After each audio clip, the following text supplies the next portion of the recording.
سیدنا علی رضی اللہ عنہ نے زور سے نعرہ تکبیر بلند کیا۔ اب عبد ود کے کچھ ساتھی آگے بڑھے، لیکن وہ بھی اللہ کے شیر کے آگے نہ ٹھہر سکے، بھاگ نکلے۔ ان میں سے ایک نوفل بن عبداللہ خندق میں گرا۔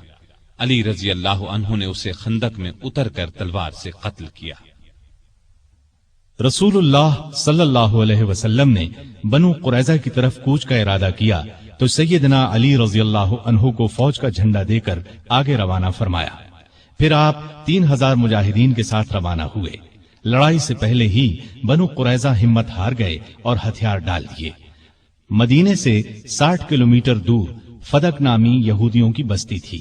یہ یہودی خیبر کے یہودیوں کو مسلمانوں کے مقابلے پر اکسا رہے تھے۔ آپ صلی اللہ علیہ وسلم نے سیدنا علی کو 200 سوار دے کر ان کی طرف روانہ فرمایا۔ مسلمانوں نے ان لوگوں کو شکست دی، وہ بھاگ نکلے۔ مسلمانوں کے ہاتھ 500 اونٹ اور 2000 بکریاں لگی، وہ ان کو ہانک کر مدینے لے آئے۔ بیعت رضوان میں بھی سیدنا علی ساتھ تھے۔ صلح نامہ لکھنے کا کام ان کے سپرد ہوا۔ انہوں نے شروع میں بسم اللہ الرحمن الرحیم لکھا تو قریش کے نمائندے نے اس پر اعتراض کیا اور کہا ہم رحمان کو نہیں مانتے، لہذا یہ لکھا جائے بسمک اللہم۔ رسول کریم صلی اللہ علیہ وسلم کی ہدایت پر سیدنا علی نے یہی لکھ دیا۔ اب آپ نے ان سے فرمایا لکھو، یہ وہ شرطیں ہیں جو محمد رسول اللہ صلی اللہ علیہ وسلم نے قریش سے طے کی ہیں۔ سیدنا علی نے الفاظ لکھے تو قریشی نمائندے سہیل بن عمرو نے کہا جب ہم آپ کو اللہ کا رسول نہیں مانتے تو پھر صلح نامے میں یہ کیوں لکھا جائے، لہٰذا آپ محمد بن عبداللہ لکھوائیے۔ اس پر آپ نے فرمایا بے شک میں اللہ کا رسول ہوں، لیکن اے علی یہاں لکھ دو محمد بن عبداللہ۔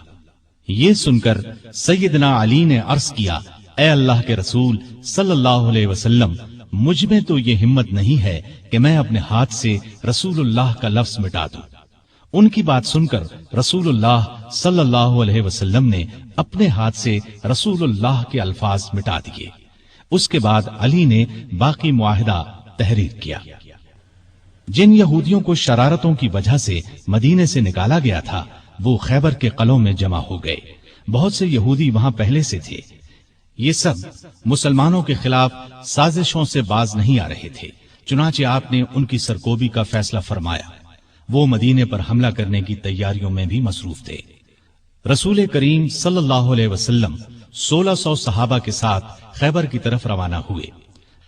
سب قلعے ایک ایک کر کے فتح ہو گئے، لیکن ایک قلعہ جس کا نام قموس تھا فتح ہونے میں نہ آیا۔ جب آپ کے کئی صحابہ کی کوششیں کامیاب نہ ہو سکیں تو آپ نے فرمایا میں کل جھنڈا ایک ایسے شخص کو دوں گا جو اللہ اور اس کے رسول سے محبت کرتا ہے اور اللہ اور اس کا رسول اس سے محبت کرتے ہیں، جس کے ہاتھ پر خیبر فتح ہو جائے گا۔ دوسرے دن جب تمام صحابہ اس جھنڈے کے منتظر تھے، کیونکہ وہ سب اللہ اور اس کے رسول سے محبت کرتے تھے، رسول اللہ صلی اللہ علیہ وسلم نے پوچھا علی کہاں ہیں؟ بتایا گیا ان کی آنکھیں دکھتی ہیں۔ آپ نے انہیں بلایا، آنکھوں میں اپنا لعاب لگایا، وہ اسی وقت ٹھیک ہو گئیں۔ آپ نے انہیں جھنڈا دے کر قموس کی طرف روانہ فرمایا۔ اس قلعے کا حاکم مرحب تھا، یہودیوں کے نامی گرامی بہادروں میں سے ایک۔ سیدنا علی قموس کے سامنے پہنچے تو مرحب زرہ لگا کر اکڑتا ہوا باہر نکلا۔ سیدنا علی کو مقابل دیکھا اور بولا کیا مسلمانوں کی فوج میں تم سے بہتر کوئی آدمی نہیں؟ خیبر جانتا ہے کہ میں مرحب ہوں، ہتھیار بند، بہادر، تجربے کار اور لڑائی کے بھڑکتے شعلوں کا مقابلہ کرنے والا۔ سیدنا علی نے اس کے جواب میں فرمایا میں وہ شخص ہوں کہ میری ماں نے میرا نام حیدر رکھا، جنگل کے شیر کی طرح ہیبت ناک اور بہادر، میں دشمن کو آنکھ جھپکنے میں ختم کر دیتا ہوں۔ مرحب نے آگے بڑھ کر تلوار کا وار کیا، سیدنا علی تیزی سے ایک طرف ہو گئے، پھر انہوں نے مرحب پر ایسا بھرپور وار کیا کہ ان کی تلوار اس کے خود کو کاٹ کر کھوپڑی میں اتر گئی۔ پھر فوج کو لے کر آگے بڑھے، قلعے کا دروازہ توڑ کر اندر گھس گئے۔ اس طرح قموس بھی فتح ہو گیا، سارے خیبر پر مسلمانوں کا قبضہ ہو گیا۔ واپس لوٹے تو آپ صلی اللہ علیہ وسلم نے ان کی پیشانی کو چوم لیا، فرمایا اللہ تجھ سے راضی ہوا اور میں بھی۔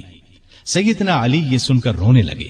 یہ رونا خوشی کا تھا، اس موقع پر کچھ لوگ جو حبشہ میں رہ گئے تھے لوٹ آئے. ان میں سیدنا علی کے بھائی جعفر بن ابی طالب رضی اللہ عنہ بھی تھے. ان کے آنے کی بھی سب کو بہت خوشی تھی. کئی سال کے بچھڑے بھائی ایک دوسرے سے ملے تو آنکھوں سے آنسو بہ نکلے. 7 ہجری میں رسول اللہ صلی اللہ علیہ وسلم اپنے بہت سے صحابہ کے ساتھ عمرے کے لیے روانہ ہوئے. ان میں علی بھی شامل تھے. عمرے سے فارغ ہو کر مسلمان 3 دن بعد مکے سے نکل آئے اور مدینے کی طرف روانہ ہوئے. غزوہ موتا میں آپ کے بھائی جعفر بن ابی طالب شہید ہو گئے تو آپ کو بہت صدمہ ہوا. نبی کریم صلی اللہ علیہ وسلم نے آپ کو دلاسا دیا. ان کی شہادت کے بعد جعفر بن ابی طالب کے بچوں کی پرورش علی نے کی. ان کے بیٹے عبداللہ جوان ہوئے تو سیدنا علی نے اپنی بیٹی زینب کی شادی ان سے کی. مکے کی فتح کے موقع پر بھی سیدنا علی ساتھ تھے. کعبے میں رکھے ہوئے بتوں کو آپ نے توڑنا شروع کیا تو سیدنا علی نے اس کام میں آپ کا ہاتھ بٹایا. تانبے کے بت کو توڑنے کے لیے آپ نے علی کو اپنے کندھے پر سوار فرمایا. وہ بہت اونچائی پر تھا اور لوہے کی ایک سلاخ کے ساتھ زمین سے لگا ہوا تھا. علی نے اس بت کو بھی گرایا اور کعبے سے باہر پھینک دیا. مسلمانوں نے مکہ فتح کیا تو قبیلہ حوازن کے لوگ بھڑک اٹھے. ایک بڑا لشکر تیار کر کے مسلمانوں پر حملے کا ارادہ کیا.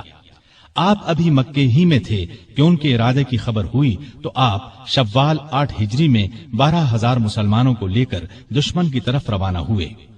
حنین کے مقام پر دونوں فوجیں آمنے سامنے ہوئیں. دشمن نے یہ چال چلی کہ رات کے وقت آس پاس کی پہاڑیوں میں اپنے تیر انداز بٹھا دیے تھے. انہوں نے مسلمانوں پر اچانک تیروں کی بارش کر دی. اسلامی فوج میں مکے کے 2,000 ایسے لوگ بھی تھے جو کچھ ہی دن پہلے اسلام لائے تھے. وہ تیروں کی بوچھاڑ سے گھبرا کر پیچھے ہٹے. اس طرح ساری فوج بے ترتیب ہو گئی. صرف آپ صلی اللہ علیہ وسلم چند بہادروں کے ساتھ میدان میں رہ گئے تھے. ان میں سیدنا علی بھی تھے. وہ شروع سے آخر تک آپ کے پاس رہے اور بے جگری سے لڑتے رہے. جلد ہی مسلمان سنبھل گئے. انہوں نے پلٹ کر حملہ کیا اور تب دشمن کو شکست ہوئی. 9 ہجری میں آپ صلی اللہ علیہ وسلم نے سیدنا علی کو 150 سوار دے کر یمن کے قبیلہ بنو طے کی طرف روانہ کیا. وہ لوگ مسلمانوں کی آمد کی خبر سن کر بھاگ گئے. علی رضی اللہ عنہ نے بنو طے کا بت خانہ گرا دیا، بت توڑ ڈالے. اس لڑائی کے بعد مشہور سخی حاتم طائی کی بیٹی اور بیٹا عدی مسلمان ہو گئے. فتح مکہ کے بعد یہ خبر سننے میں آئی کہ روم کا بادشاہ مسلمانوں پر حملہ کرنے کے لیے پر تول رہا ہے. نبی صلی اللہ علیہ وسلم نے خود آگے بڑھ کر اسے روکنے کا فیصلہ کیا. آپ صلی اللہ علیہ وسلم نے اس موقع پر سیدنا علی کو اپنا قائم مقام بنایا اور خود 30,000 فوج لے کر روانہ ہوئے. بعض منافقین نے علی کو تانا دیا کہ وہ جنگ سے بچنے کے لیے نہیں گئے. اس پر انہیں رنج ہوا. ہتھیار لگا کر روانہ ہوئے. لشکر تک پہنچ گئے. نبی صلی اللہ علیہ وسلم نے ان سے آنے کی وجہ پوچھی تو عرض کیا، اے اللہ کے رسول صلی اللہ علیہ وسلم، میں نے شروع سے لے کر آج تک اللہ کی راہ میں لڑنے سے قدم پیچھے نہیں ہٹائے، لیکن معلوم نہیں اس مرتبہ مجھے جہاد میں شریک کرنے کے بجائے مدینے میں کیوں چھوڑ دیا گیا. یہ سن کر نبی صلی اللہ علیہ وسلم نے ارشاد فرمایا، اے علی، کیا تم اس بات سے راضی نہیں کہ تمہارا میرے ساتھ وہی تعلق ہو جو موسیٰ علیہ السلام کا ہارون علیہ السلام سے تھا، سوائے اس کے کہ میرے بعد کوئی نبی نہیں ہوگا.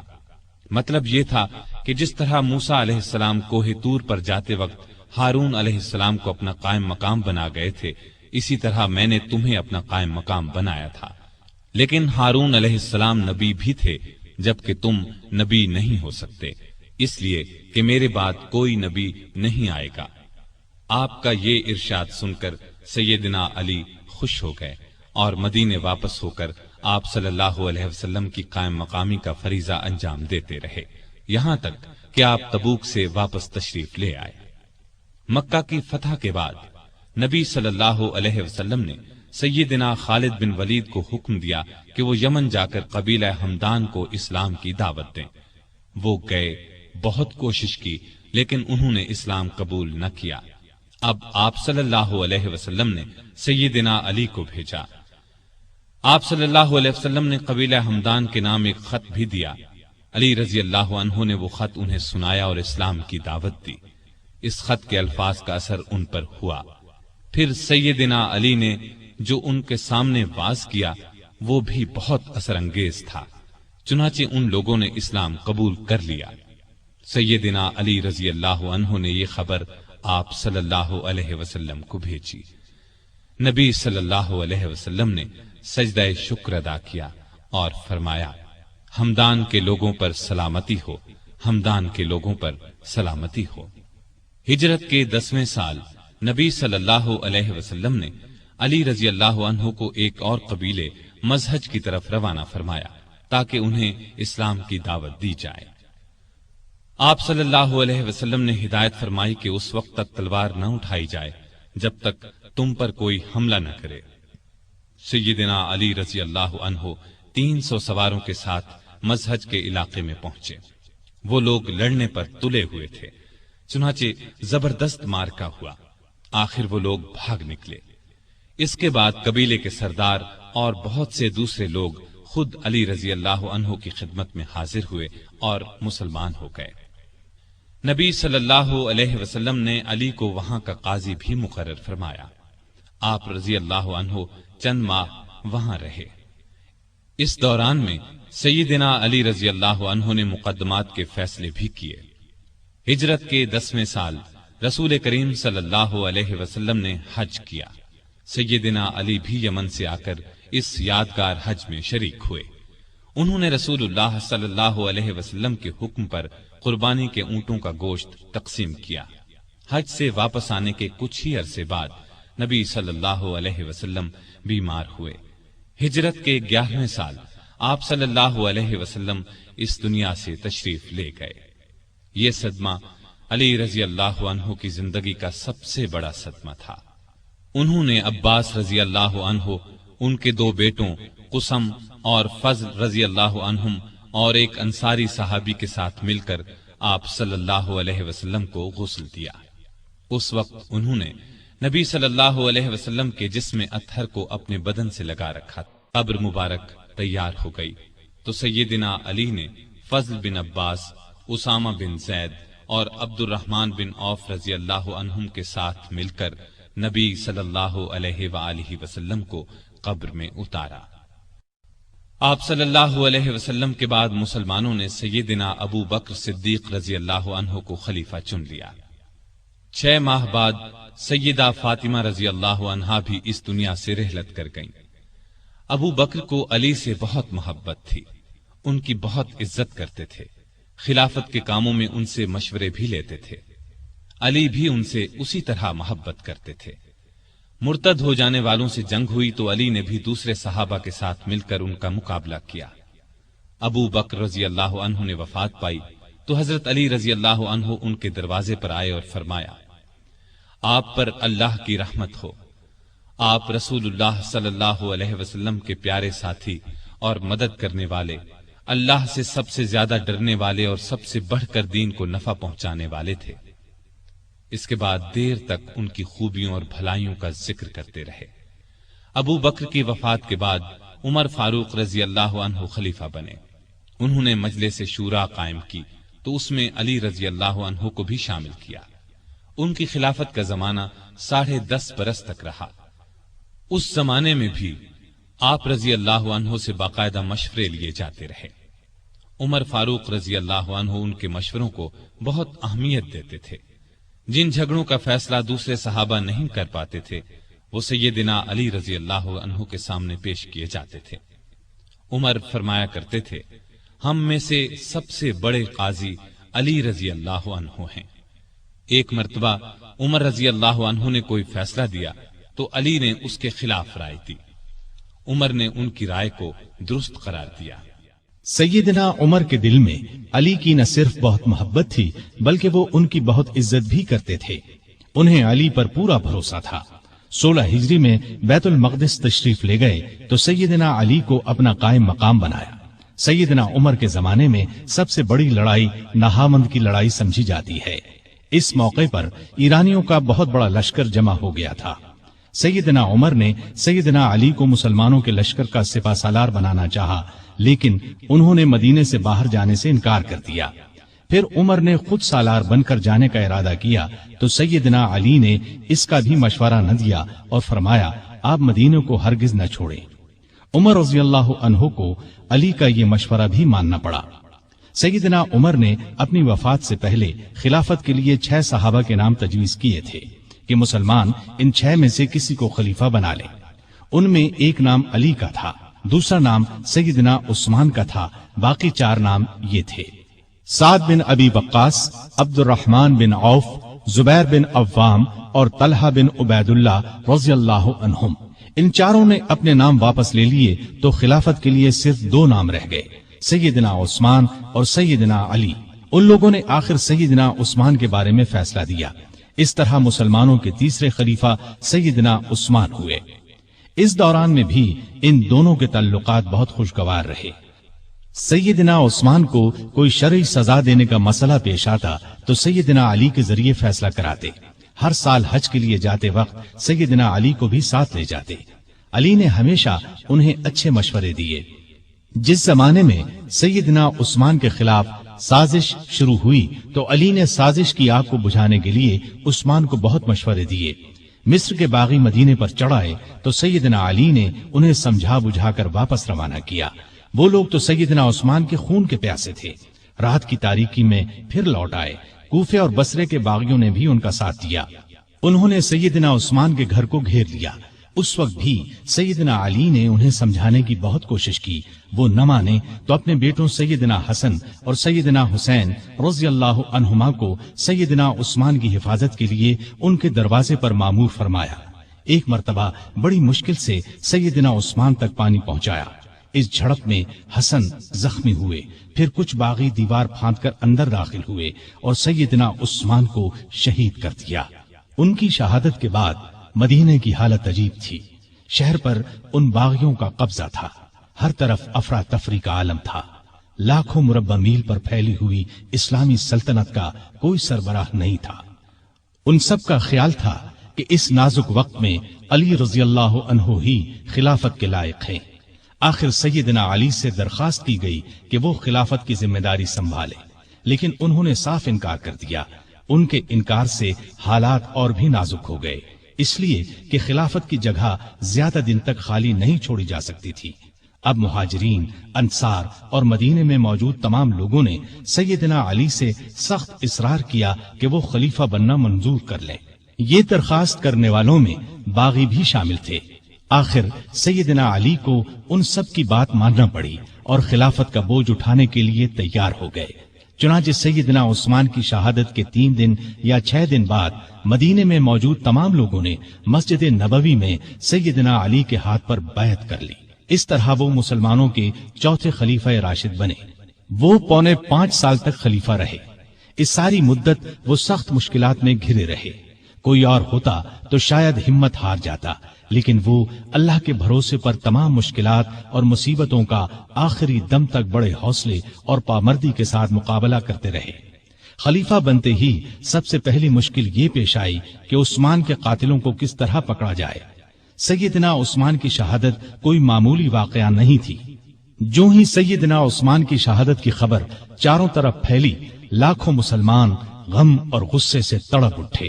ہر طرف سے بس یہی آواز بلند ہونے لگی، عثمان کے خون کا بدلہ لیا جائے، ان کے قاتلوں کو پکڑ کر سخت سزا دی جائے۔ سیدنا علی رضی اللہ عنہ بھی قاتلوں کو پکڑنا چاہتے تھے، لیکن مشکل یہ تھی کہ جو لوگ سیدنا عثمان رضی اللہ عنہ کے مکان کو گھیرنے میں شریک تھے، ان کی تعداد ہزاروں میں تھی۔ ان میں سے قاتلوں کو تلاش کرنا آسان کام نہ تھا۔ کسی خاص شخص کے خلاف موقع کا کوئی گواہ موجود نہ تھا۔ سیدنا عثمان رضی اللہ عنہ کی شہادت کے وقت صرف ان کی زوجہ محترمہ نائلہ رضی اللہ عنہا ان کے پاس موجود تھیں۔ شوہر کو بچانے کی کوشش میں ان کے ہاتھ کی 3 انگلیاں کٹ گئی تھیں۔ ان سے پوچھا گیا تو انہوں نے صرف اتنا بتایا کہ 3 آدمی اندر آئے تھے، ان میں سے ایک محمد بن ابی بکر تھے۔ یہ ابو بکر کے چھوٹے بیٹے تھے۔ والد کی وفات کے بعد ان کی پرورش سیدنا علی نے کی تھی۔ ان کے علاوہ 2 آدمیوں کے بارے میں نائلہ رضی اللہ عنہا نے بتایا کہ وہ انہیں نہیں پہچانتی۔ علی رضی اللہ عنہ نے محمد بن ابی بکر کو پکڑ کر پوچھا تو انہوں نے کہا، میں مکان میں داخل ضرور ہوا تھا، لیکن جب عثمان رضی اللہ عنہ نے مجھ سے فرمایا کہ بھتیجے تمہارے والد زندہ ہوتے تو انہیں تمہاری یہ حرکت پسند نہ آتی، تو میں شرمندہ ہو کر پیچھے ہٹ گیا اور باہر نکل گیا۔ نائلہ رضی اللہ عنہا نے بھی محمد بن ابی بکر کی بات کی تصدیق کی، غرض اس طرح اصل قاتلوں کا پتہ نہ چل سکا اور سیدنا علی رضی اللہ عنہ کوئی کاروائی نہ کر سکے۔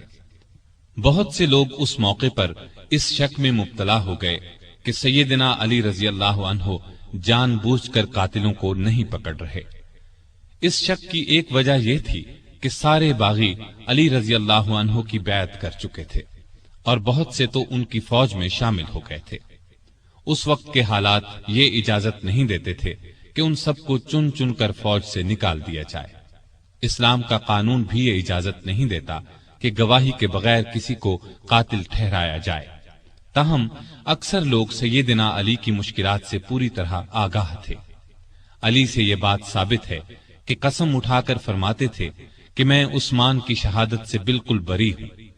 اس زمانے میں آپ نے یہ قدم اٹھایا کہ سیدنا عثمان کے گورنروں کو ہٹا کر ان سب کی جگہ نئے گورنر مقرر فرمائے۔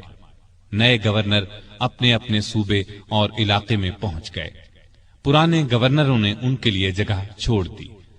امیر معاویہ رضی اللہ عنہ نے گورنری سے دستبردار ہونے سے انکار کر دیا۔ ان کی جگہ سیدنا علی نے سہل بن حنیف کو شام کا گورنر مقرر فرمایا تھا۔ یہ جب شام کی سرحد پر پہنچے تو امیر معاویہ رضی اللہ عنہ کی فوج نے انہیں واپس جانے پر مجبور کر دیا اور سیدنا معاویہ نے ان کے ذریعے سیدنا علی رضی اللہ عنہ کو یہ پیغام پہنچایا، جب تک عثمان کے قاتلوں کو نہیں پکڑا جائے گا وہ گورنری سے دستبردار نہیں ہوں گے۔ گویا سیدنا علی کے راستے میں سب سے پہلی یہ رکاوٹ پیش آئی۔ ابھی وہ اس کی طرف پوری طرح توجہ نہیں دے سکے تھے کہ ایک اور مشکل پیش آ گئی۔ سیدنا عثمان کی شہادت سے پہلے امت کی ماں سیدہ عائشہ رضی اللہ عنہا حج کے لیے مکہ گئی تھی۔ حج کے بعد مکے سے واپس آ رہی تھی کہ راستے میں ان کے ایک قریبی رشتہ دار ملے۔ انہوں نے بتایا کہ سیدنا عثمان شہید کر دیے گئے ہیں اور لوگوں نے سیدنا علی کے ہاتھ پر بیعت کر لی ہے، لیکن مدینے میں ابھی تک فتنہ اور فساد پھیلا ہوا ہے۔ یہ خبر سن کر وہ مکے کی طرف واپس پلٹ گئیں۔ اتنے میں مدینے سے سیدنا طلحہ اور سیدنا زبیر بھی ان کے پاس پہنچ گئے۔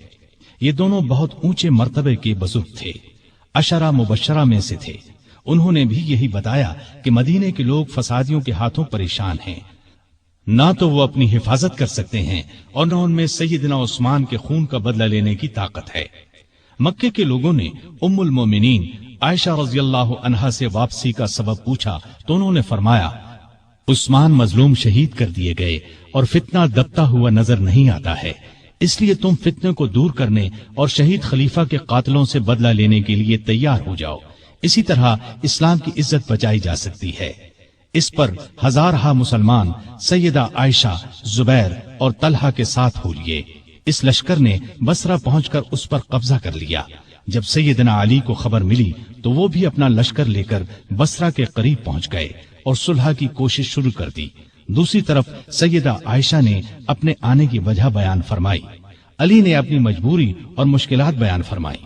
دونوں نے ایک دوسرے کی بات کو اچھی طرح سمجھ لیا اور قریب تھا کہ صلح ہو جاتی، لیکن بدقسمتی سے دونوں طرف کی فوجوں میں کچھ بدنیت منافق لوگ شامل تھے۔ انہیں اپنا فائدہ اس میں نظر آ رہا تھا کہ صلح نہ ہو، لہٰذا انہوں نے رات ہی کو جنگ چھیڑ دی۔ علی یہ سمجھے کہ عائشہ نے جنگ شروع کر دی، عائشہ یہ سمجھی کہ علی نے جنگ شروع کر دی ہے۔ اس طرح دونوں فوجوں میں جنگ شروع ہو گئی۔ دونوں فوجوں میں سخت لڑائی ہوئی۔ اس میں آخر کار سیدنا علی کو فتح ہوئی۔ فتح کے بعد علی نے ان کے بھائی محمد بن ابی بکر کو ان کا حال معلوم کرنے کے لیے بھیجا اور عام اعلان کرا دیا کہ بھاگنے والوں کا پیچھا نہ کیا جائے، لوٹ مار نہ کی جائے، زخمیوں پر گھوڑے نہ دوڑائے جائیں، جو ہتھیار پھینک دیں انہیں کوئی تکلیف نہ پہنچائی جائے۔ پھر انہوں نے خود سیدہ عائشہ کے پاس جا کر پوچھا، اے مومنوں کی ماں، آپ کا مزاج کیسا ہے؟ انہوں نے فرمایا، ٹھیک ہوں۔ اس کے بعد سیدنا علی نے انہیں چند دن بصرہ میں آرام اور آسائش کے ساتھ ٹھہرایا. پھر محمد بن ابی بکر کی نگرانی میں انہیں 40 شریف اور معزز خواتین کے ساتھ مکے کی طرف روانہ کیا. اس وقت عائشہ نے فرمایا، میرے بچوں، یہ لڑائی غلط فہمی کا نتیجہ تھی. علی سے نہ پہلے میرا کوئی جھگڑا تھا نہ اب ہے. سیدنا علی نے جواب میں فرمایا، آپ سچ فرماتی ہیں، آپ ہم سب کی ماں ہیں، آپ کی عزت کرنا ہم پر واجب ہے. پھر وہ مکے آ گئی. اس لڑائی میں عائشہ اونٹ پر سوار تھی، اس لیے اس لڑائی کو جنگ جمل کہا جاتا ہے. یہ لڑائی جمادی الاخر 36 ہجری میں پیش آئی. اس جنگ کے بعد عائشہ رضی اللہ عنہا ہمیشہ پشیمان رہی اور یاد کر کے روتی تھی. جمل کی لڑائی کے بعد سیدنا علی رضی اللہ عنہ نے چند دن بصرہ میں قیام کیا. پھر 12 رجب 36 ہجری میں کوفہ چلے آئے اور اس شہر کو حکومت کا صدر مقام یا دارالخلافہ قرار دیا. دارالخلافہ پہلے مدینہ تھا. یہ فیصلہ انہوں نے اس لیے کیا کہ مدینے کو فساد اور جھگڑوں سے بچایا جا سکے. اب انہوں نے پھر شام کی طرف توجہ دی. جریر بن عبداللہ کے ہاتھ ایک خط امیر معاویہ کو بھیجا. اس میں لکھا کہ تم بھی مہاجرین اور انصار کی طرح میری بیعت کرو. اس کے بعد قاعدے کے مطابق شہادت عثمان کا مقدمہ پیش کرو. میں اللہ کی کتاب اور رسول اللہ صلی اللہ علیہ وسلم کی سنت کے مطابق فیصلہ کروں گا. امیر معاویہ نے اس خط کے جواب میں لکھا کہ آپ عثمان کے قاتلوں کو ہمارے حوالے کر دیں تو میں اور شام کے دوسرے تمام لوگ خوشی سے آپ کی بیعت کریں گے. اس طرح کچھ مدت تک خط و کتابت کا سلسلہ چلتا رہا، لیکن صلح کی کوئی صورت نہ بن سکی. ادھر شام کے صدر مقام دمشق کی جامع مسجد میں سیدنا عثمان کے خون آلود کپڑے اور نائلہ رضی اللہ عنہا کی کٹی ہوئی انگلیاں رکھ دی گئیں. ان کو دیکھ دیکھ کر لوگ زار و قطار روتے تھے، قاتلوں سے بدلہ لینے کا عہد کرتے تھے. جب علی کو یقین ہو گیا کہ امیر معاویہ بیعت نہیں کریں گے تو انہوں نے جنگ کی تیاری کی اور قریباً 80,000 فوج لے کر شام کی طرف روانہ ہونے کا ارادہ کیا. دوسری طرف امیر معاویہ بھی ایک بڑے لشکر کے ساتھ مقابلے کے لیے آئے. دونوں فوجیں دریائے فرات کے قریب پہنچیں. شامی فوجوں نے گھاٹ پر قبضہ کر کے پانی پر پہرے بٹھا دیے، لیکن دوسرے دن سیدنا علی رضی اللہ عنہ کی فوج نے شامیوں پر حملہ کر کے انہیں پیچھے دھکیل دیا اور گھاٹ پر قبضہ کر کے سب کے لیے پانی عام کر دیا. اب دونوں فوجوں نے صفین کے مقام پر ایک دوسرے کے سامنے مورچے قائم کر لیے. یہ مقام شہر حلب کے جنوب مشرق اور شہر ہمس کے شمال مغرب میں دریائے فرات کے کنارے پر تھا. 3 مہینے 20 دن تک دونوں فوجیں آمنے سامنے پڑی رہیں. اس دوران میں دونوں فریق بات چیت کے ذریعے مسئلہ حل کرنے کی بھرپور کوشش کرتے رہے، لیکن افسوس کسی فیصلے پر نہ پہنچ سکے. چھوٹی چھوٹی جھڑپیں ہوتی رہیں. عام لڑائی محرم 37 ہجری تک شروع نہ ہو سکی.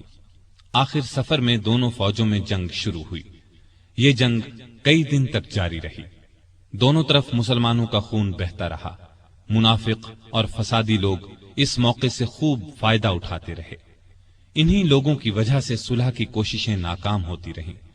پھر ایک دن علی رضی اللہ عنہ کی فوج نے اتنا زبردست دباؤ ڈالا کہ شامی فوج کے پاؤں اکھڑنے لگے. اتنے میں شامی فوج کا ایک دستہ قرآن کو نیزوں پر اٹھا کر آگے بڑھا اور پکار کر کہا، یہ دیکھو ہمارے اور تمہارے درمیان اللہ کی کتاب ہے. علی رضی اللہ عنہ کی فوج نے قرآن دیکھ کر ہاتھ روک لیے. لڑائی بند ہو گئی. اس کے بعد پھر بات چیت شروع ہو گئی. آخر طے پایا کہ خلافت کا فیصلہ 2 ثالثوں کے سپرد کر دیا جائے. وہ آپس میں مل کر جو فیصلہ کریں گے ان کا فیصلہ سب کو قبول ہوگا. ایک ثالث سیدنا علی رضی اللہ عنہ مقرر کریں، دوسرا ثالث امیر معاویہ رضی اللہ عنہ مقرر کریں گے. چنانچہ سیدنا علی کی طرف سے ابو موسیٰ اشعری رضی اللہ عنہ مقرر ہوئے اور امیر معاویہ کی طرف سے عمرو بن عاص رضی اللہ عنہ. ان سے کہا گیا کہ وہ رمضان کے مہینے تک فیصلہ کر دیں. اس کے بعد سیدنا امیر معاویہ رضی اللہ عنہ اپنی فوج کے ساتھ دمشق چلے گئے. سیدنا علی کوفے کی طرف روانہ ہوئے۔ اس موقع پر ان کی فوج 2 حصوں میں بٹ گئی۔ ایک حصہ ثالث مقرر کرنے کا حامی تھا، جبکہ دوسرا کہتا تھا کہ قرآن کو چھوڑ کر انسانوں کو حکم یا فیصلہ کرنے والا بنانا گناہ ہے۔ دونوں گروہ آپس میں جھگڑتے رہتے تھے اور بات بات پر تلواریں نکال لیتے تھے۔ علی رضی اللہ عنہ بڑی مشکل سے انہیں کوفہ تک لائے، لیکن 12,000 آدمی جو ثالثوں سے فیصلہ کرانے کے خلاف تھے فوج سے الگ ہو کر ہرورا کے مقام پر چلے گئے۔ ان لوگوں کو خارجی کہا گیا۔ دونوں ثالثوں نے جو فیصلہ دیا وہ ایک دوسرے سے مختلف تھا۔ سیدنا ابو موسیٰ اشعری کا فیصلہ یہ تھا کہ علی اور امیر معاویہ میں سے کسی کو خلیفہ مقرر نہ کیا جائے، انہیں چھوڑ کر مسلمان جسے چاہیں خلیفہ بنا لیں۔ سیدنا عمرو بن عاص کا فیصلہ یہ تھا کہ ابو موسیٰ اشعری نے علی کو خلافت سے الگ کر دیا ہے، میں ان کی جگہ معاویہ کو خلیفہ مقرر کرتا ہوں۔ اس پر ہر طرف شور مچ گیا۔ سیدنا علی کے حامیوں نے یہ فیصلہ ماننے سے انکار کر دیا۔ اب پھر سیدنا علی فوج لے کر دمشق کی طرف بڑھنا چاہتے تھے کہ خارجیوں نے ہر طرف فساد مچا دیا۔ انہوں نے جتھے بنا کر لوگوں کو لوٹنا شروع کر دیا۔ آخر علی رضی اللہ عنہ پہلے ان کی طرف بڑھے۔ نہروان کے مقام پر شدید جنگ ہوئی، 4,000 خارجی مارے گئے۔ اس طرح خارجیوں کا زور ٹوٹ گیا، لیکن ان کی ٹولیاں آئے دن فتنہ برپا کرتی رہتی تھیں۔ دوسری طرف سیدنا امیر معاویہ نے عمرو بن عاص کو فوج دے کر مصر پر چڑھائی کر دی۔ وہاں علی کی طرف سے محمد بن ابی بکر گورنر تھے۔ انہوں نے شامی فوج سے شکست کھائی اور خود بھی گرفتار ہوئے، پھر قتل کر دیے گئے۔ مصر کے بعد شامی فوج نے حجاز، عراق اور یمن وغیرہ پر حملے شروع کر دیے۔ علی کو ملک کی اندرونی شورشوں کی وجہ سے اسلامی فتوحات کے دائرے کو بڑھانے کا موقع نہ مل سکا۔ پھر بھی 35 ہجری میں انہوں نے بحری راستے سے ہندوستان پر حملے کی اجازت دی۔ چنانچہ اس زمانے میں کوکن بمبئی پر کامیاب حملہ کیا گیا۔ یہ علاقہ اس وقت سندھ میں شامل تھا۔ نہروان کی لڑائی کے بعد سیدنا علی کا ارادہ شام پر حملہ کرنے کا تھا۔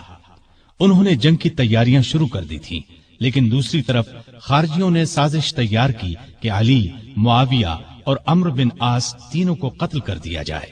ان کے خیال میں امن اسی صورت میں قائم ہو سکتا تھا۔ چنانچہ اس کام کے لیے 3 آدمی مقرر ہوئے۔ عبد الرحمن بن ملجم نے علی کو، برق بن عبداللہ نے امیر معاویہ کو اور عمرو بن بکر نے عمرو بن عاص کو شہید کرنے کا ذمہ لیا۔ ان بدبختوں نے رمضان 40 ہجری میں ایک ہی روز فجر کی نماز کے وقت ان تینوں بزرگوں پر حملہ کرنے کا فیصلہ کیا۔ مصر کے گورنر عمرو بن عاص اس روز بیمار تھے۔ انہوں نے اس روز خارجہ بن حذافہ کو نماز پڑھانے کے لیے بھیجا، لہذا عمرو بن بکر نے ان کے دھوکے میں خارجہ بن حذافہ کو شہید کر دیا۔ دمشق میں برق بن عبداللہ نے امیر معاویہ پر حملہ اس وقت کیا جب وہ مسجد کے دروازے سے نکل رہے تھے۔ انہیں معمولی زخم آیا۔ کوفے میں عبد الرحمن بن ملجم ملعون سیدنا علی کے راستے میں چھپ کر بیٹھ گیا۔ جب وہ فجر کی نماز کے لیے مسجد کی طرف چلے تو ان پر تلوار کا وار کیا، سر پر شدید زخم آیا۔ ابن ملجم کو گرفتار کر لیا گیا۔ سیدنا علی نے اپنے بیٹوں حسن اور حسین کو بلا کر کچھ نصیحتیں کی اور اپنے قاتل کے بارے میں فرمایا، اسے کھانا کھلاؤ، پانی پلاؤ اور اچھی طرح رکھو۔ اگر میں اس زخم سے مر جاؤں تو اسے قتل کرنا، شریعت کا یہی حکم ہے۔ اس کے ناک اور کان وغیرہ نہ کاٹنا۔ اگر میں بچ گیا تو میری مرضی، چاہے اس سے بدلہ لوں یا معاف کر دوں۔ ابن ملجم کی تلوار زہر آلود تھی، وہ اس زخم سے شہید ہو گئے۔ انا للہ و انا الیہ راجعون۔ یہ رمضان کی 17، 18، 19، 20 یا 21 میں سے کوئی تاریخ تھی۔ ہجرت کا 40واں سال تھا اور ان کی عمر اس وقت 63 سال تھی۔ سیدنا علی کو اپنی خلافت کے زمانے میں سکون کا سانس لینا نصیب نہ ہوا، پھر بھی انہوں نے ملکی انتظامات کے سلسلے میں کوئی کسر اٹھا نہ رکھی۔ مزاج میں حد درجے سادگی تھی، اللہ کا خوف بے پناہ تھا، فقیرانہ زندگی بسر کی، گورنروں اور افسروں کی سخت نگرانی کرتے تھے، کسی عہدیدار کے خلاف شکایت ملتی تو اس کے خلاف کارروائی کرتے۔ آپ کو عدل و انصاف کا حد درجے خیال تھا، سب سے پورا انصاف کرتے تھے، یہاں تک کہ اپنی ذات سے بھی انصاف کرتے۔ ہر ایک کے لیے ان کا دروازہ ہر وقت کھلا رہتا تھا، بلا روک ٹوک کوئی بھی ان کے پاس آ سکتا تھا۔ رعایا پر بہت مہربان تھے، ان کی بہتری کے لیے جو ہو سکتا تھا کرتے تھے۔ بازاروں میں گشت کرتے تھے، بیت المال میں جو رقم جمع ہوتی تھی کھلے دل کے ساتھ غریبوں، مسکینوں اور دوسرے حقداروں میں تقسیم فرما دیتے۔ غیر مسلموں کے ساتھ بھی اچھا برتاؤ کرتے تھے۔ بصرے کے گورنر عثمان بن حنیف نے کسی امیر آدمی کی دعوت قبول کر لی۔ آپ کو اطلاع ملی تو اسے لکھا، اے ابن حنیف، میں نے سنا ہے کہ بصرے کے ایک دولت مند نے تمہیں بڑی شاندار دعوت دی، تم نے یہ دعوت قبول کر لی اور قسم قسم کے کھانے بڑے اطمینان اور بڑے مزے سے کھائے۔ مجھے تم سے یہ امید نہیں تھی کہ تم اس قسم کی دعوتوں میں شریک ہوا کرو گے جن میں غریبوں کو پوچھا تک نہیں جاتا۔ اپنے حق سے زیادہ بیت المال سے ایک پیسہ بھی لینا حرام سمجھتے تھے۔ ملک کی حفاظت کے لیے چھوٹی بڑی فوجی چھاونیاں قائم کی، کئی مضبوط قلعے بنوائے، دریائے فرات پر ایک پل بنوایا، بعض جگہوں پر مسجدیں بھی بنوائیں۔ عمر بھر کسی نہ کسی صورت دین کی خدمت کرتے رہے۔ کافروں کے خلاف تمام بڑی بڑی لڑائیوں میں رسول اللہ صلی اللہ علیہ وسلم کے ساتھ رہے، ہر لڑائی میں جان ہتھیلی پر رکھ کر لڑے۔ یمن کے ہزاروں لوگوں کو اپنی کوششوں سے مسلمان بنایا۔ ان کو ایک بار اطلاع ملی کہ کچھ لوگ ہیں جو انہیں معبود مانتے ہیں۔ آپ نے ان لوگوں کو پکڑوایا اور سخت سزا دی، البتہ جن لوگوں نے توبہ کی انہیں چھوڑ دیا۔ سیدنا علی رضی اللہ عنہ نے مثالی زندگی بسر کی، تمام زندگی معمولی سے مکان میں رہے، دروازے پر کوئی دربان نہیں ہوتا تھا، شان اور شوکت سے نفرت تھی، کپڑوں میں پیوند لگے ہوتے، پیوند خود ہی لگا لیتے، دکانداروں کو چیک کرتے تھے، اپنا وظیفہ اور دوسری آمدنی خیرات کر دیتے تھے۔ ایک دن اپنے خادم قمبر کو بازار لے گئے، اپنے لیے موٹا جھوٹا کپڑا خریدا، اس کے لیے قیمتی۔ اس نے کہا، میرے لیے ایسے کپڑے کی کیا ضرورت تھی؟ آپ نے فرمایا، بھئی تم جوان ہو، تمہارے لیے اچھا کپڑا ہونا چاہیے، میرا کیا ہے، بوڑھا ہوں، بازار سے سودا خود لاتے۔ زریر نامی شخص نے آپ کے دسترخوان پر سادہ کھانا دیکھ کر کہا، آپ کو پرندوں کا گوشت پسند نہیں؟ آپ نے فرمایا، خلیفہ کو مسلمانوں کے مال میں صرف 2 پیالوں کا حق ہے، ایک خود کھائے یا اپنے بچوں کو کھلائے، دوسرا اللہ کی مخلوق کے سامنے پیش کر دے۔ عید سے چند روز پہلے کسی نے آپ کے کپڑوں میں پیوند دیکھ کر کہا، امیر المومنین، آپ 2 درہم میں ایک نیا جوڑا کیوں نہیں خرید لیتے؟ آپ نے فرمایا، مجھے شرم آتی ہے کہ میں نئے کپڑے پہنوں اور کوفے میں ہزاروں آدمیوں نے پرانے کپڑے پہن رکھے ہوں۔ کہیں سے مال آتا تو تمام کا تمام تقسیم کر دیتے، اس میں سے اپنے لیے کوئی خاص چیز لیتے، نہ رشتہ داروں کو ان کے حصے سے زیادہ دیتے۔ ایک مرتبہ آپ کی زرہ گم ہو گئی، چند دن بعد وہ زرہ ایک یہودی کے پاس نظر آئی۔ آپ نے اس سے کہا، یہ زرہ میری ہے، تمہارے پاس کہاں سے آ گئی؟ اس نے کہا، نہیں، زرہ میری ہے۔ سیدنا علی رضی اللہ عنہ امیر المؤمنین تھے، چاہتے تو اس سے زبردستی لے سکتے تھے، لیکن انہوں نے ایسا نہیں کیا۔ معاملہ کوفے کے قاضی شریح کی عدالت میں لے گئے۔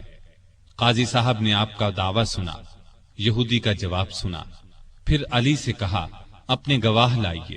انہوں نے فرمایا، میرا بیٹا حسن اور غلام قمبر اس بات کے گواہ ہیں کہ زرہ میری ہے، ان کی گواہی لے لیں۔ قاضی صاحب نے کہا، بیٹے کی باپ کے حق میں اور غلام کی آقا کے حق میں گواہی قبول نہیں کی جا سکتی۔ اس پر سیدنا علی نے فرمایا، عجیب بات ہے، آپ حسن کی گواہی قبول نہیں کرتے، کیا آپ کو معلوم نہیں ہے کہ رسول اللہ صلی اللہ علیہ وسلم نے حسن اور حسین کو جنت کے جوانوں کے سردار فرمایا ہے؟ قاضی صاحب نے کہا، مجھے یہ بات معلوم ہے، لیکن میں حسن کی گواہی نہیں لوں گا۔ اگر کسی کے رتبے کو دیکھ کر فیصلہ دینا ہوتا تو آپ کا یہ فرمانا ہی کافی تھا کہ زرہ میری ہے۔ یہ سن کر علی نے خوش ہو کر فرمایا، مجھے آپ کا فیصلہ منظور ہے، یہ زرہ یہودی کے پاس ہی رہے گی۔ ان کی بات سن کر یہودی پکار اٹھا۔ قاضی صاحب نے جو فیصلہ دیا اور علی نے جس طرح اس فیصلے کو مانا، اس سے مجھے یقین ہو گیا کہ آپ کا دین سچا ہے۔ یہ زرہ واقعی علی رضی اللہ عنہ کی ہے۔ اس کے ساتھ ہی وہ کلمہ پڑھ کر مسلمان ہو گیا۔ آپ درمیانے قد کے دوہرے بدن کے تھے، چہرہ بہت خوبصورت اور باروب رونق والا تھا۔ خیبر کی لڑائی کے موقع پر رسول اللہ صلی اللہ علیہ وسلم نے آپ کو دعا دی تھی، اے اللہ، علی سے گرمی سردی کا اثر دور کر دے۔ اس دعا کا یہ اثر تھا کہ آپ ہر موسم میں ہر طرح کا کپڑا پہن لیتے تھے۔ ضرورت کے وقت آپ محنت مزدوری کر لیتے تھے۔ آپ علم کا سمندر تھے۔ آپ کی علمی باتیں بہت مشہور اور حیرت انگیز ہیں۔ ایک عورت سیدنا علی رضی اللہ عنہ کی خدمت میں حاضر ہوئی۔ اس نے شکایت کی کہ میرا بھائی 600 دینار چھوڑ کر فوت ہوا ہے۔ جب یہ رقم وارثوں میں تقسیم کی گئی تو مجھے صرف 1 دینار دیا گیا کہ تمہارے حصے میں 1 ہی دینار آتا ہے۔ آپ رضی اللہ عنہ نے اس کی شکایت پر غور کیا، پھر بولے، شاید تمہارے بھائی نے 1 بیوی، 2 لڑکیاں، 1 ماں، 1 بہن اور 12 بیٹے چھوڑے ہیں۔ عورت نے حیران ہو کر کہا، آپ کا اندازہ بالکل درست ہے۔ اس پر سیدنا علی رضی اللہ عنہ نے فرمایا، تب تمہارے حصے میں 1 ہی دینار آتا ہے۔ سیدنا علی دن رات کا زیادہ حصہ اللہ کی عبادت میں گزارتے تھے۔ نماز پڑھتے تو اللہ کی ذات کے سوا کسی چیز کا ہوش نہ رہتا۔ صدیق اکبر، فاروق اعظم اور عثمان ذو النورین رضی اللہ عنہم اپنے دور خلافت میں سیدنا علی سے خاص معاملات میں مشورہ کرتے تھے۔ شجاعت سیدنا علی کا خاص وصف تھا۔ اتنے بہادر اور نڈر تھے کہ طاقتور سے طاقتور دشمن کی پرواہ نہیں کرتے تھے۔ تبوک کے علاوہ قریب قریب ہر لڑائی میں وہ شریک رہے۔ انہیں اللہ کا شیر لقب ملا۔ نہتے پر وار نہیں کرتے تھے۔ ایک لڑائی میں اپنے دشمن کو گرا لیا، اسے قتل کرنے لگے تو اس نے ان کے منہ پر تھوک دیا، وہ فوراً اس کے سینے سے اتر آئے، اس کی جان بخش دی۔ کسی نے پوچھا، آپ نے اسے کیوں چھوڑ دیا؟ فرمایا، میں تو اس سے اللہ کے لیے لڑ رہا تھا۔ اس نے جو حرکت کی تو اس پر مجھے غصہ آ گیا۔ اب میں اسے قتل کرتا تو گویا اس قتل میں میرا غصہ بھی شامل ہوتا۔ اس کا مطلب یہ ہوتا کہ میں نے اسے اپنی ذات کے لیے قتل کیا ہے۔ سیدنا علی کی بہادری کے واقعات ہمیشہ تابندہ رہیں گے۔ ان کو رسول اللہ صلی اللہ علیہ وسلم سے بہت محبت تھی۔ رسول اللہ کو بھی سیدنا علی اور آپ کی اولاد سے بہت محبت تھی۔ سیدنا حسن اور حسین کو رسول کریم صلی اللہ علیہ وسلم اپنے کندھوں پر اٹھاتے اور فرمایا کرتے تھے، اے اللہ، میں ان دونوں سے محبت کرتا ہوں، جو ان سے محبت کرے تو بھی اس سے محبت کر، اور جو ان سے بغض رکھے تو بھی انہیں مبغوض رکھ۔ سیدہ فاطمہ سے سیدنا علی کے ہاں 3 بیٹے اور 2 بیٹیاں ہوئیں۔ ان کے نام یہ ہیں، حسن، حسین، محسن، زینب اور ام کلثوم۔ محسن بچپن میں فوت ہوئے۔ سیدہ فاطمہ کی زندگی میں سیدنا علی نے دوسری شادی نہیں کی۔ ان کی وفات کے بعد کئی شادیاں کی، جن سے 11 لڑکے اور 15 لڑکیاں ہوئیں۔ اس طرح ان کے کل 14 لڑکے اور 17 لڑکیاں ہوئیں۔ آپ کے چند حکیمانہ اقوال یہ ہیں، غریب وہ ہے جس کا کوئی دوست نہ ہو، گناہوں پر شرمندہ ہونا ان کو مٹا دیتا ہے، اور نیکیوں پر مغرور ہونا ان کو برباد کر دیتا ہے۔ علم مال سے بہتر ہے، اس لیے کہ علم تمہاری حفاظت کرتا ہے، جبکہ مال کی حفاظت تمہیں کرنا پڑتی ہے۔ جو چیز نہ آتی ہو اس کے سیکھنے میں شرم نہ کرو۔ کسی سوال کا جواب نہ آتا ہو تو یہ کہنے میں نہ شرماؤ کہ میں نہیں جانتا۔ سخاوت وہ ہے جو مانگنے سے پہلے ہو۔ معاف کر دینا بہت اچھا انتقام ہے۔ مصیبت میں گھبرانا سب سے بڑی مصیبت ہے۔ لالچ سے کچھ روزی بڑھ نہیں جاتی، لیکن انسان کی قدر گھٹ جاتی ہے۔ بات کہنے والے کو نہ دیکھو بلکہ بات کو دیکھو۔ نیکی کی کوئی قدر کرے نہ کرے، تم نیکی کیے جاؤ۔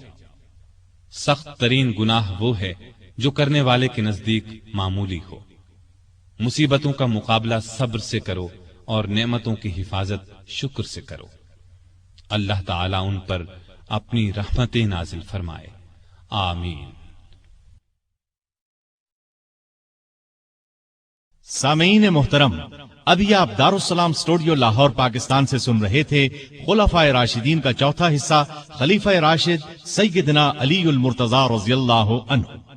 دارالسلام اسٹوڈیو تلاوت قرآن مجید، ترجمہ سیرت النبی، قصص الانبیاء، صحابہ کرام، ائمہ اعظام اور محدثین کے حالات واقعات، نیز نماز، روزہ، حج اور دیگر عبادات کا صحیح طریقہ، بچوں اور عورتوں کے لیے انتہائی دلچسپ اور سچی کہانیاں، اور وہ سب کچھ جس سے نئی نسل کی تربیت اسلامی خطوط پر ہو سکے، آڈیو کیسٹس اور سیڈیز میں پیش کر رہا ہے۔ دارالسلام اسٹوڈیو دارالسلام پبلشرز اینڈ ڈسٹریبیوٹرز کا ایک حصہ ہے، جو اسلامی کتب کی اشاعت کا بین الاقوامی ادارہ ہے، جس کا ہیڈ آفس سعودی عرب کے دارالحکومت ریاض میں واقع ہے، جس کے مینیجنگ ڈائریکٹر جناب عبد المالک مجاہد ہیں۔